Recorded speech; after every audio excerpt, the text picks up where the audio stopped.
त्याच वेळेला हे कामगार काळे कामगार कायदे आपण फेकून दिले असते कचऱ्याच्या टोपलीमध्ये. पण तेव्हा पाठिंबा द्यायचा, आता विरोध करायचा, मग परत तडजोड करायची, हे असं नाही. महाराष्ट्राचं हित, मग त्याच्या आड जो कोण येईल त्याचं स्वागत मी करणार नाही, त्याला मी घरी बोलवणार नाही, त्याच्या घरी मी जाणार नाही, त्याचं आगत स्वागत त्याच्याबरोबर पंक्तीला बसणार नाही, हे पहिले ठरवा आणि मग महाराष्ट्र हिताच्या गोष्टी करा. बाकी आमच्यातली भांडणं मी आज सांगतो, जी काय भांडणं माझ्याकडनं नव्हतीच कोणाशी, मिटून टाकली. चला, पण पहिले हे ठरवा महाराष्ट्राचं हित. आणि मग त्यावेळेला सगळ्या मराठी माणसांनी ठरवायचं की भाजप सोबत जायचं का शिवसेनेसोबत. म्हणजे माझ्याबरोबर एसएनसी नाही, गद्दार सेना नाही, पण ठरवा कोणासोबत जाऊन महाराष्ट्राचं, मराठीचं आणि हिंदुत्वाचं हित होणार आहे, माझ्याबरोबर का भाजप बरोबर. आणि मग काय द्यायचा असेल तो अगदी पाठिंबा द्यायचा आहे, विरोध करायचा, बिनशर्त करा, माझी काही हरकत नाहीये.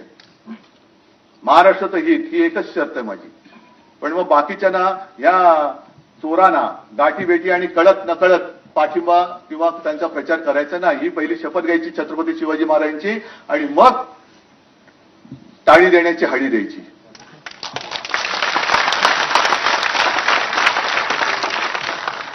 आज संपूर्ण जे काही मी तुम्हाला सांगत होतो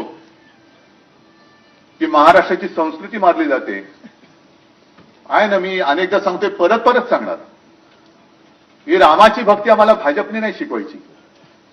मी गेल्या वर्षी 23 जानेवारीला जेव्हा नाशिकला कार्यक्रम झाला तेव्हा काळाराम मंदिरात गेलो होतो आणि नंतरच्या सभेत मी सांगितलं होतं की आम्हाला भाजपा मुक्त राम पाहिजे.